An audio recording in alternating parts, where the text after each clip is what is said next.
Hey, welcome back. I'm Carissa, and if you're new here, I am a flower farmer going into my third year, and I cannot wait for spring. Today I'm going to be starting some of my cold hardy varieties, a couple perennials as well. So these varieties I'm expecting to be planting out before my last frost. If you're not familiar with a cold hardy annual, that just means they can tolerate a little bit of frost, and if you offer some protection, further extends the time that you can be planting out before your first frost. So some of the varieties I'm going to be starting today are stock. I have a few different colors here. I have iron rose pink, iron cherry, and iron apricot. The next one I have is verbena bonariensis, and this is an annual. And I believe it can tolerate a little bit of frost. It's a tender perennial, so probably zones 7 or 8 and up. So with some protection, this one can be planted out early as well. And I have 4 snapdragons. I have Orange Wonder, Rocket Orchid, University of California, and Ruby. And then I have a Nigella, which just gives us those super cute little seed pods. So this is Delft Blue, but I typically don't use it for the blooms. Like I said, it's for the seed heads that I grow this one. And annual pincushion, the Scabiosum mix. So these can tolerate a little bit of frost as well. And I believe that's a mix of colors. And Dusty Miller. So this one is called New Look. The leaves are a little bit more simple, I believe, just compared to the ones you can commonly find at your store. These might be for cut flowers, but they're mostly for my containers and my pots around the house. And I have Northern Sea Oats, which is a perennial grass, and it just offers a really nice texture in bouquets, but I think it'll be beautiful in the landscape as well. Another perennial would be Lady's Mantle, and this is Thriller, and I believe it's just a chartreuse green, and I think it's really beautiful, and I'm excited to have this not only in my landscape again, but also in some bouquets because they do offer some flowers. And then last I have a couple Black-Eyed Susan. So I have Sahara and Cherokee Sunset, and I grew a lot of rudbeckias last year, and I really enjoyed them for cut flower arrangements. And these are a test to see if I can grow them as a perennial. Sometimes you can, and I'm really hoping that I can because I want as many rudbeckias as I can. They're just an amazing flower. All right, to sow these seeds, I have some containers here. I do the soil blocking method, and I just find it saves the most amount of space. I don't have to buy any of the seed trays. I can usually use these. These I buy from Costco. They're just like meal leftover containers. But then I also try and save some of my trays that I get from the grocery store for meats and things. Yeah, you can pretty much use anything for soil blocking, which I really appreciate. All right, I pre-moistened my soil, and I'm just gonna get into it. I have to make about 15 different containers with my soil blocks, so I'm just going to bust them out, and I will see you in a minute.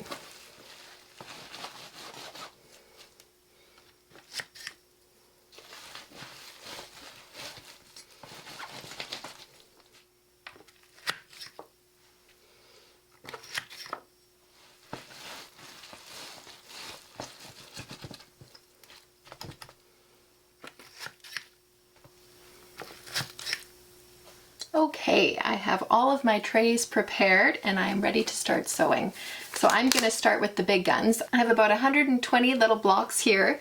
As you can see, they hardly take up any space, which is of course one of the benefits of using soil blockers. Here I have my iron rose pink stock, and I'm going to sow these into the tray.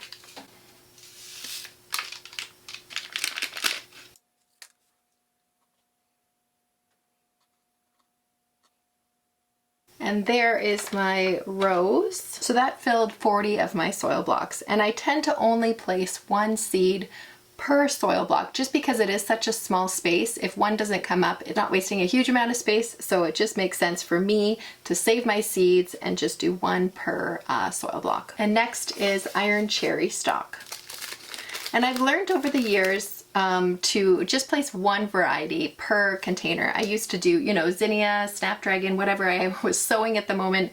But of course, these plants have different germination times, and it's a little bit frustrating when one has germinated and you need to remove your humidity dome and the other one hasn't, and it can deter the plant's health a little bit. So yeah, learn from my mistake.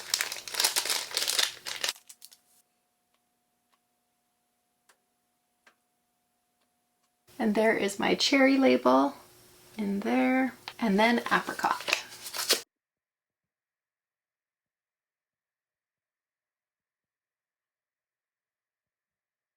And there's the apricot marker.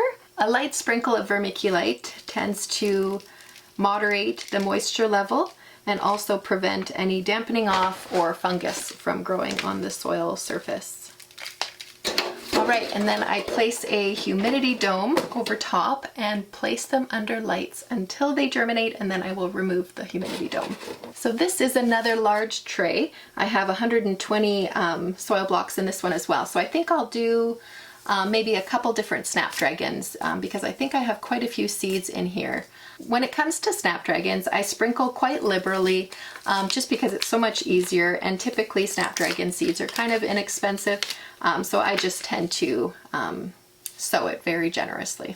Okay, so starting with University, California, I'm really excited about this one. It's just a super nice blend of soft colors, and I think it's going to be beautiful.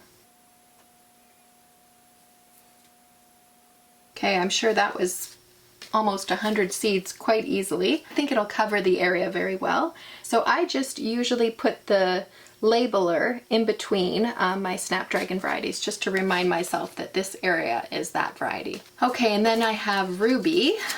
This one's quite beautiful. And I'll be doing the same thing because of course these seeds are tiny as well. And my Ruby label goes in between there. Then I have room for one more variety, so I think I'll do Orange Wonder just in this last little area. Label goes in, a light sprinkling of vermiculite.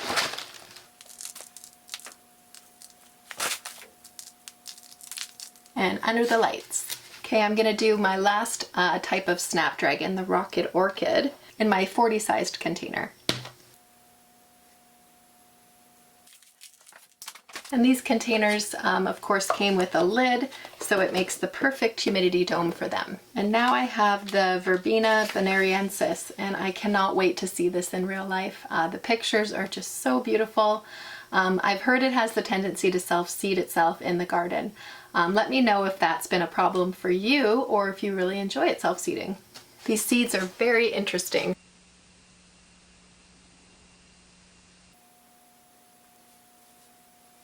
I have quite a lot of seeds of the Verbena bonariensis left, so I think I'll probably try winter sowing with this one as well.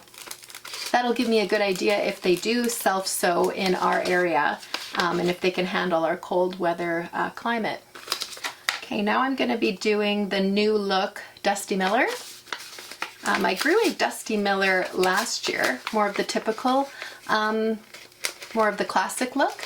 And I didn't get it started early enough.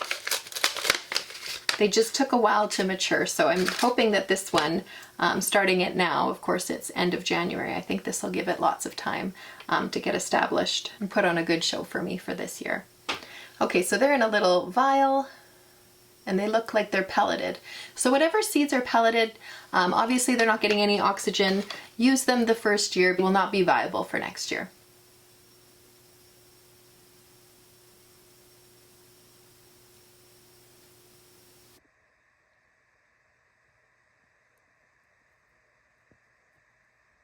There were quite a lot of Dusty Miller seeds in there, and I found that you can sort of pinch the new seedlings out and repot them quite easily if you're very careful, so that you're not really wasting any seeds out of the ones that do germinate. All right, let's do the Black-Eyed Susan.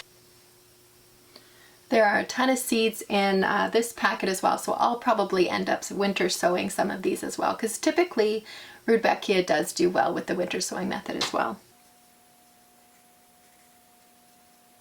Okay, that was Cherokee Sunset. And now Sahara.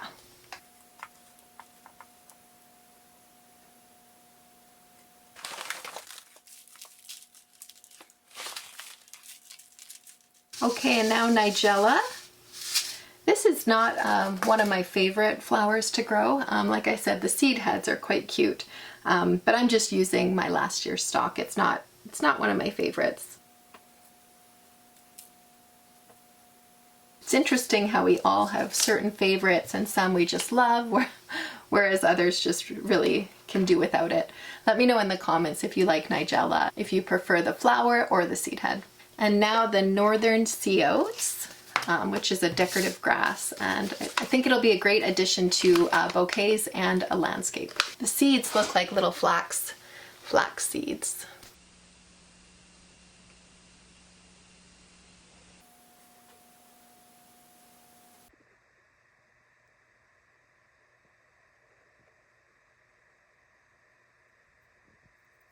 The sea oats are sowed. That is a mouthful. I really like to use grass seed heads in my bouquets all year, especially in the fall, of course, but I think it adds a really nice and natural spike element to bouquets all year round, I think. Do you like to use grass seed heads in your bouquet? And if so, only in the fall, or do you do it throughout the season? Okay, I have pincushion, the Scabiosa mix, which is the annual variety. And it looks like there's quite a few in this bag, so I think I'm going to use 2 containers and do about 80 of these, because there does seem to be so many of them. And I really do love Scabiosa. I've only grown the perennial type, but it was phenomenal last year for bloom time. So I'm thinking the annual will be probably just as good. Usually you can get away with just sprinkling on the soil surface for most seeds when you're soil blocking, but these are probably going to have a hard time growing under those conditions. So I'll be placing these directly in the soil.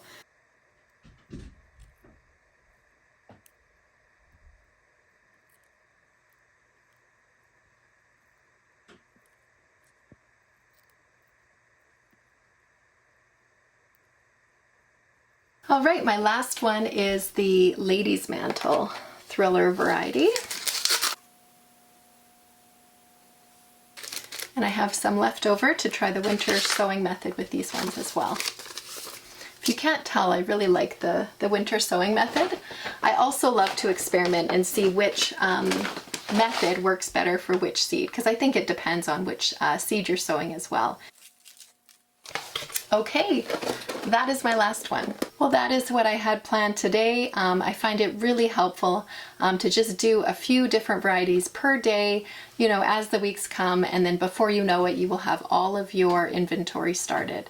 It can get a little bit overwhelming, especially if you have a flower farm, just with the amount of seeds you're starting. So I find just doing small little bits here and there when I can find time really helps to get it started. Anyway, thank you for joining me. I will keep you updated on how these do and take you along. I'm pretty sure I'm going to be doing some winter sowing in the near future. Anyway, thanks for joining me, and I hope you have a great day. Bye.